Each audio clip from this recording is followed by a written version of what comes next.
Welcome to the Tomorrow's World Today podcast. We sit down with experts, world-changing innovators, creators, and makers to explore how they're taking action to make tomorrow's world a better place for technology, science, innovation, sustainability, the arts, and more.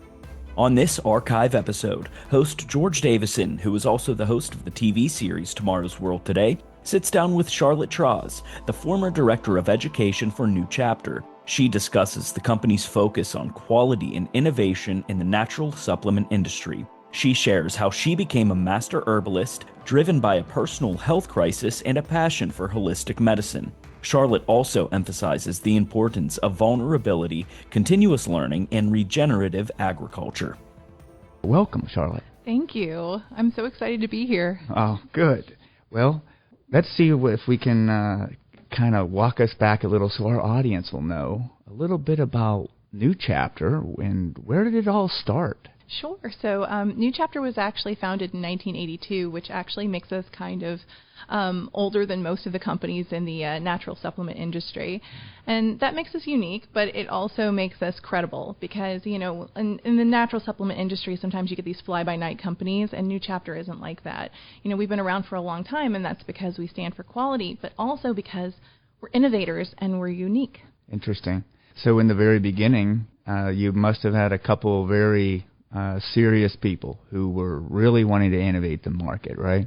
Absolutely. I think that one of the things that you look at whenever you look at a market is what's missing. Mm-hmm. And so, you know, that's what our founders wanted to do. They wanted to innovate within the industry and really discover something new, which is how we started to introduce fermented vitamins into the space. And so fermentation, again, is really an exciting process. Don't get me started on it. But I get really excited talking about it. But the cool thing about New Chapter is that we also continue to innovate. So we're always finding new solutions to problems that people experience every day, and that makes working there really exciting. Interesting. Well, that's kind of the key to success in business, right? The continual effort and innovation, using your observational skills, identifying needs and wants of your consumer, and then coming up with ideas to overcome those challenges. And that puts you in a unique space, correct? Yeah, in a creative space. And people don't usually associate creativity with innovation, but it's really a key part because sometimes you have to go completely outside the box to find something that, you know, nobody else has done before.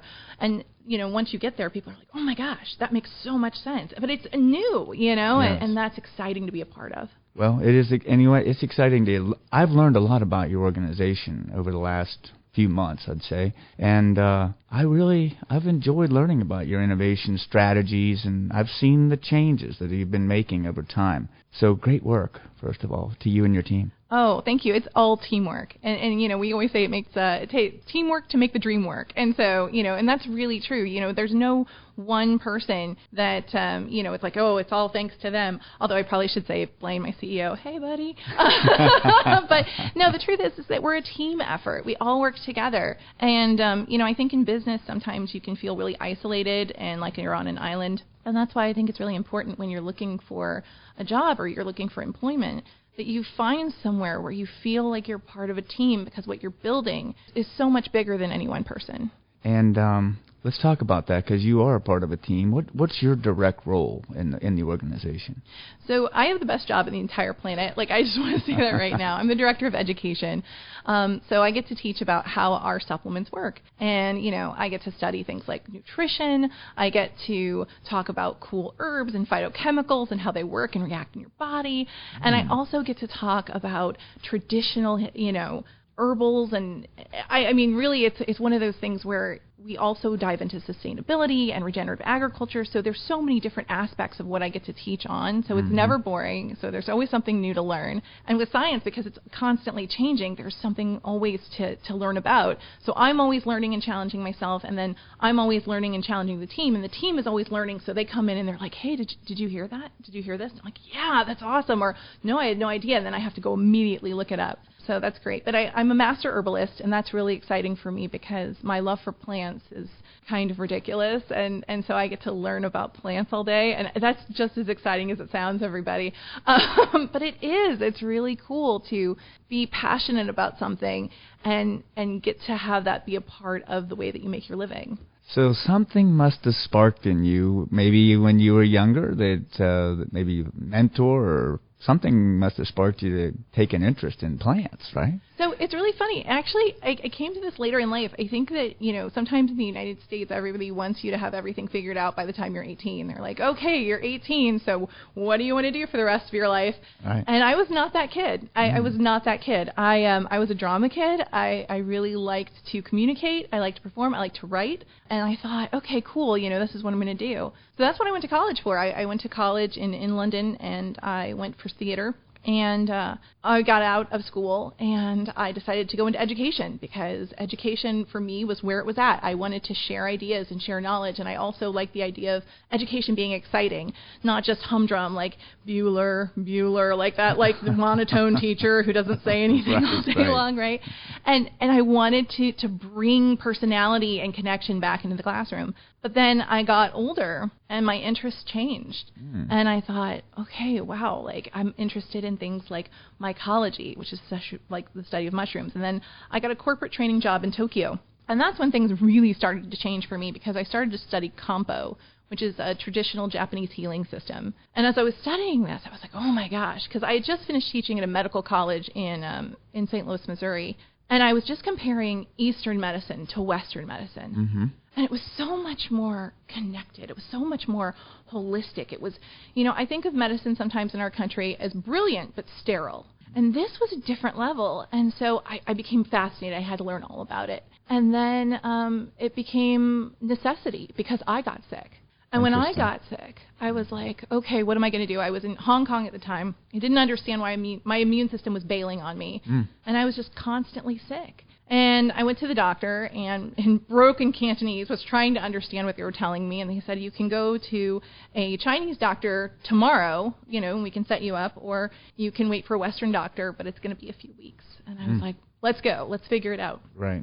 And I went into this shop, and I can only describe it as like a Harry Potter wizard shop, because they had like deer antler hanging from the ceiling, and there's like fermented beverages on the counter. And I walk in, and the guy's taking my pulse, and he has me stick out my tongue, and he sends me home with 6 beautiful little bags of herbs. He's like, put them in hot water, and don't drink any cold drinks. And I was like, okay. So I went home, and I called my mom, and I was like, Mom, I'm going to die, because this is so obvious. It's so obvious that these 6 bags of herbs, that it's not going to help me. It's not going to work, because I was so used to that Western way of thinking, like I should be hooked up to an IV in a hospital, and like, this isn't going to work. But it did. And when I took those herbs and I started to feel better day after day after day, I was like, there's something going on here. Interesting. There's something going on here. And I became just so passionate. I had to know how this was working. And then I went back to the United States. I was going to start teaching at the college again. And I said, I think I'm actually going to go work in this health food store and just connect with people and learn more about herbs. And that just set me off on this trajectory of learning and loving plants and loving communicating with people about how their bodies work and helping them to become their own health advocate. And there's something, when people learn and you get an idea, it's so personal and it's such a great connection. But what really excites me is when people learn about their own body and how it works, and they start to feel a difference. There's nothing better than that. Well, that's quite a good story. Started with sickness. So you started at the bottom, worked your way, got excited, and worked your way on out of there. That's right. That's almost, a story that you could repeat again and again in all sorts of different businesses and jobs that were not around 100 years ago. Be it soap, be it medicine, but it all starts with that challenge, right?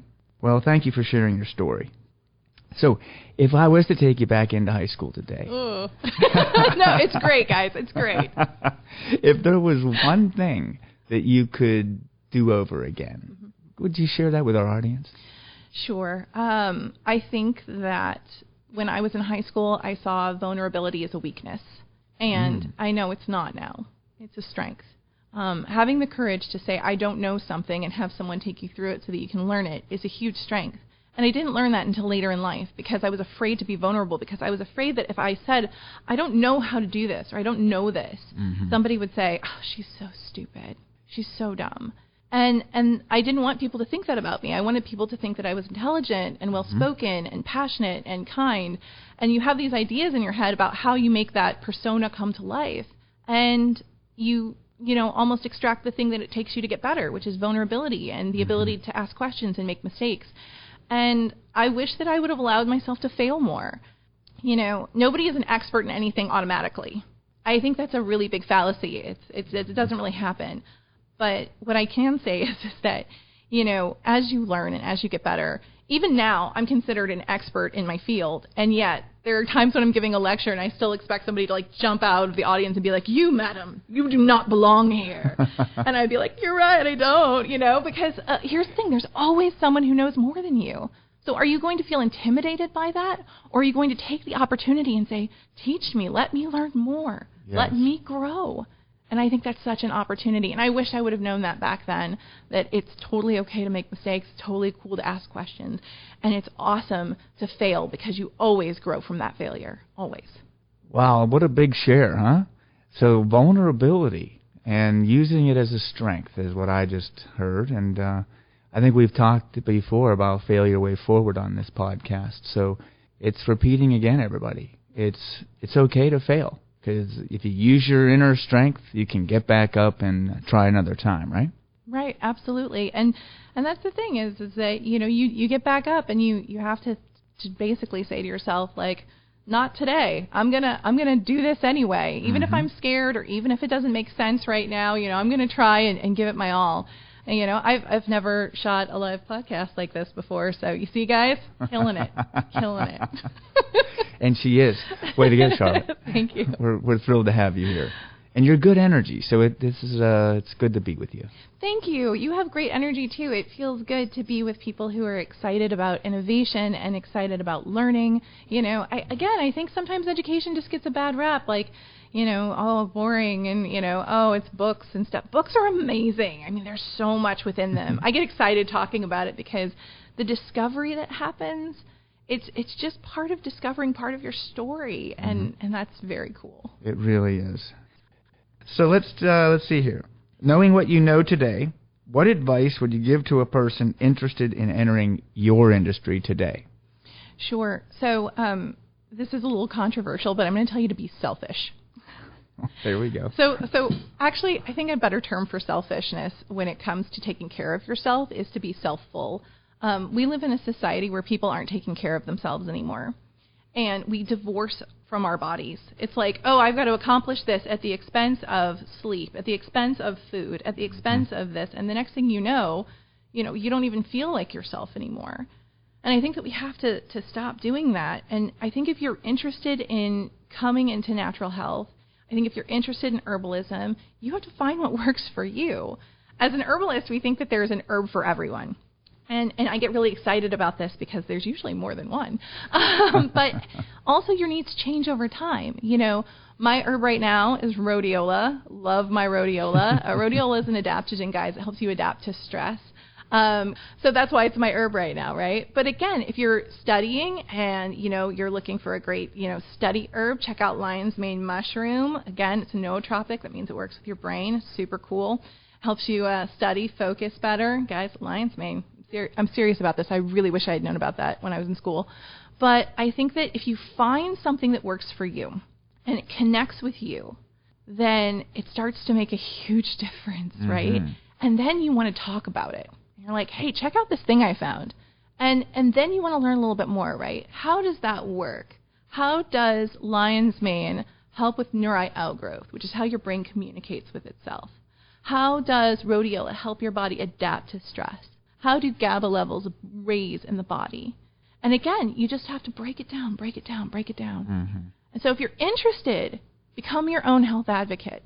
That's going to be your most powerful advocate and ally in getting into this field, because then you're going to develop a passion for it and a passion for helping others. And the next thing you know, not only are you going to feel awesome, you're going to help other people feel awesome. All right. So let's talk about do you believe that anybody could be successful today? Yes, I do. I think that sometimes it takes a little bit more. There's this great book by Angela Duckworth. It's called Grit. She talks about grittiness, right? She talks about the need to succeed. And again, you can't really, she measures it, but it's hard to measure. But I think sometimes we look at these standardized test scores and we're like, you're good at this and you're good at that. But the truth is is that you can be good at anything. You can do anything. And I feel like I'm proof of that. You know, when I was in school, I was terrible in my biology class, like awful. And my biology teacher, you know, he was interested in biology, but you could tell it wasn't his driving passionate force. He was also the football coach. I hear he's an amazing football coach. But it wasn't his, you could tell he just wasn't feeling it. So it was very, you know, routine. And so I thought of biology as just being, you know, okay, this is how your body works, right? But then I was teaching in a medical college, and I sat in on a lecture by this guy named Dr. Mink, and he made the body sound like a symphony. He talked about how your body is connected and everything's working together.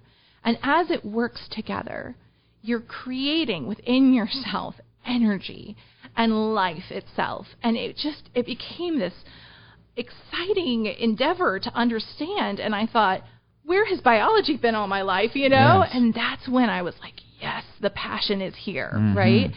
So again, you know, I think that you have to find what you're passionate about, and sometimes it's just getting explained in a different way, which is why it's such an opportunity. I wish that I would have found someone who was passionate, again, when I was in high school, and said, wow, what do you love about biology? What makes you so excited to teach about biology? I had an English teacher who was amazing for me. Her name was Minnie Phillips, and she was an English teacher, and I wrote an article about The Awakening. It's a story by Kate Chopin, and it's like the roots of feminism are being explored within it. And I wrote an article because she had us write a book review for it. And we had to read it aloud in class, and she goes, Charlotte, you should write for Ms. Magazine. And I remember that being such like a huge thing for me. I was like, I should write for Ms. Magazine. Like, I should do that, right? But I found this love for communicating because she inspired that within me. And she made me feel like my voice was valid and that my voice had a place. That's a good segue, because I was going to ask you as well about mentors. Maybe that's not a really, let's say, a teacher that's a great storyteller that's passionate about what they love to do and they can connect. Were there any other types of mentors in your youth? So I like to just kind of define mentor a little bit. Sure. Because I think that, again, people mix up mentors and teachers are amazing. Mentors are a little bit different for me. Mentors are people who take you under their wing, who show you a different perspective, but they don't just tell you what you want to hear. They challenge you. And that's where feedback is truly a gift, because, you know, feedback can be hard to take. It's one of the things that we struggled with in drama school a lot was, you know, somebody would say, I don't like the way that you did that scene. You need to do it again. And you get this little anger ball inside of you. Sure. But then you have to, like, push it down because you're doing a love scene. And unless you're doing the Taming of the Shrew, it doesn't belong there. So the crazy part is that, you know, you can find these great mentors, okay? And they should inspire you, but they should also challenge you. And I've been lucky enough to have several in my life. Again, I didn't ask for a lot of help when I was younger, so maybe I didn't have them a lot in my younger years. But as an adult, one of the things that I have to say I get excited about New Chapter is that I'm surrounded by mentors. You know, we have these partnerships. I have my social media manager who teaches me about social media because I'm hopeless there, and I'm really learning how to do the Facebook, guys. No, I'm getting better. But I think she takes me under her wing and she helps me learn and get better. I have, you know, a brand manager who teaches me about branding and who really wants me to understand that. I have finance people who explain to me about how the financial choices that we make an impact on our overall business. So it's a group of mentors mentoring each other to create a better business. And that is so inspiring to be a part of. But I get excited because I love going to work because I never know what I'm going to learn that day. I'm like, ooh, never know. But what I do want to say is that I had a really impactful mentor, and where I think that there is people have this misconception that mentors have to be above you. And that's not true. I had a partner. Technically, she worked for me. But she taught me more than anyone. Her name was Shauna Wall, and she worked for me, but it was never that she worked for me. We were a partnership. And as you pick partners, as you pick people that you work for and with, look for someone who is willing to challenge you and teach you and be there with you, because she was there with me. We lost her a few years ago, and I take her lessons with me everywhere, and I still apply and teach them to other people. Yes. Because that is what helps her legacy to live on. But it also inspires me to be the best mentor that I can be to others, because you have the power to be someone's mentor. You have that power within you. So reach out, teach someone something, show them how to grow, give them positive feedback. We'll learn how to do that a little bit more, I know, as we get older, but give them positive feedback so that they can grow, and their success and their growth will feel just as good as your own. What great advice. Thank you for sharing that. It's very powerful. Thank you very much. Wow. You're getting the full course today, folks. So I hope you're listening up.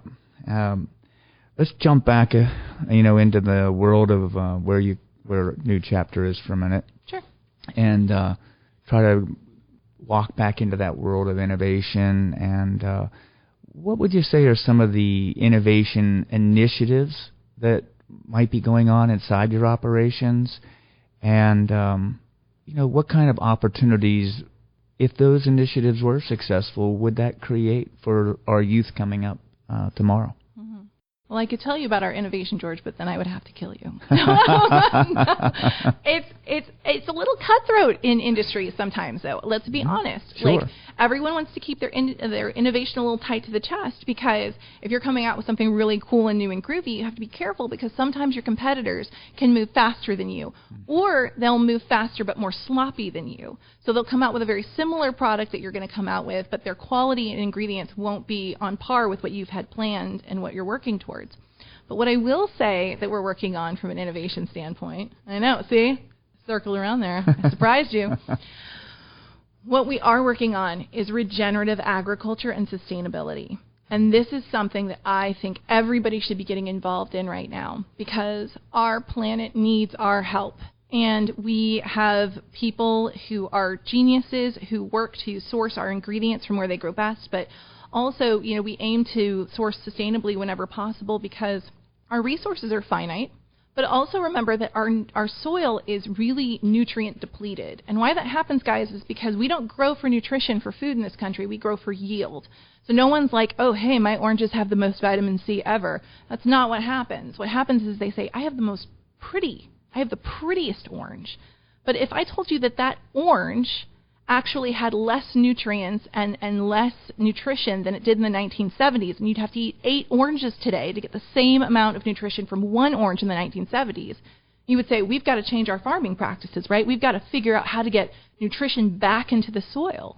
And that's exactly what regenerative agriculture does. And these are huge opportunities, guys, because here's the thing. You can be a groundbreaking innovator here because, you get to save the planet, which, by the way, it's not just for Will Smith anymore. It's totally for you, too. And maybe we won't be fighting aliens, but I don't know. That, also, the UFO stuff is pretty cool. Come on, guys. It's so cool. But the other thing is that you can save the planet by paying attention to how we can make things better to keep our food supply growing, and at the same time not deplete our nutrition. And those are huge areas of opportunity: solar power, wind power. Any of these ways are ways that we're looking at New Chapter in order to help make our supplements, And again, we're exploring these things, And I think that's that exploration, that question, that stuff that really drives us forward, because now it's not only we want to make the best multivitamins in the world, we want to make them in a way that there are going to be multivitamins for many, many centuries, thousands of years to come. And how can we make that happen? And you can be a part of that, because honestly, it's groundbreaking research. So we're back into the conversation again about innovation, and it starts with a challenge. And as we're hearing right now, regenerative, meaning, can we redo, right? Or we're noticing that soil is not as nutrition rich or vitamin rich. Is that a fair way to say it? Absolutely. So now it sounds like a whole new industry or a whole new science is emerging in that field. You're very well spoken. and she's traveled well, and she's a good communicator.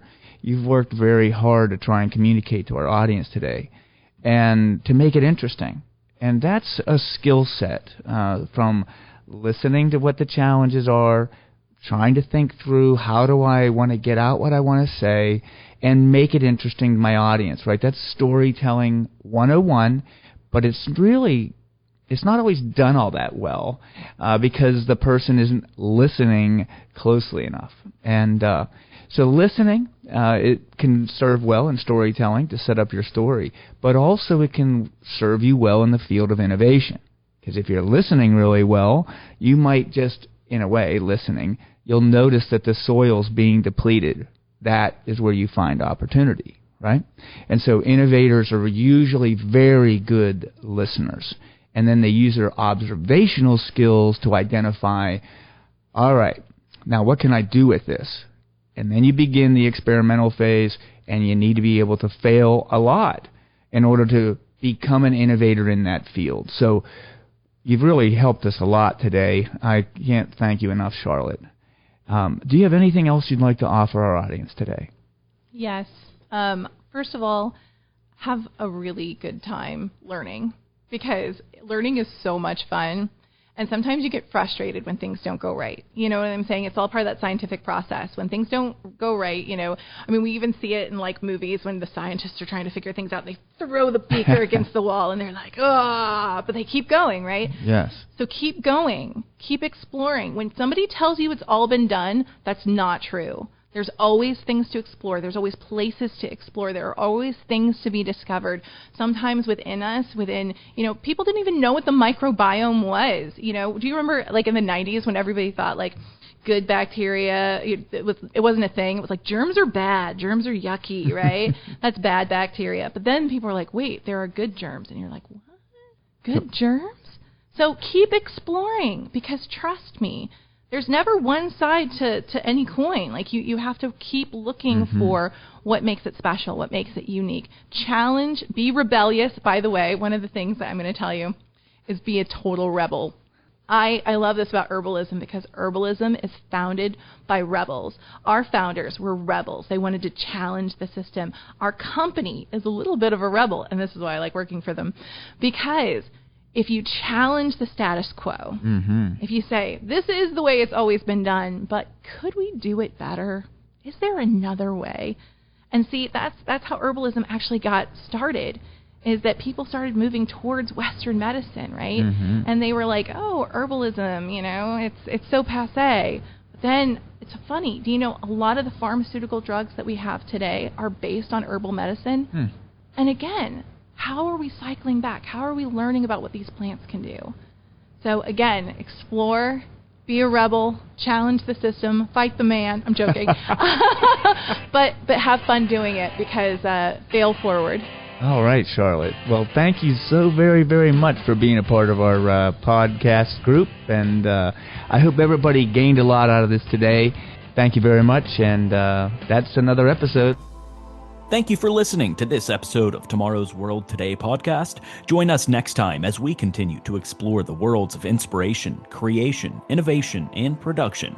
Discover more at tomorrowsworldtoday.com, connect with us on social media at TWT Explore, and find us wherever podcasts are available.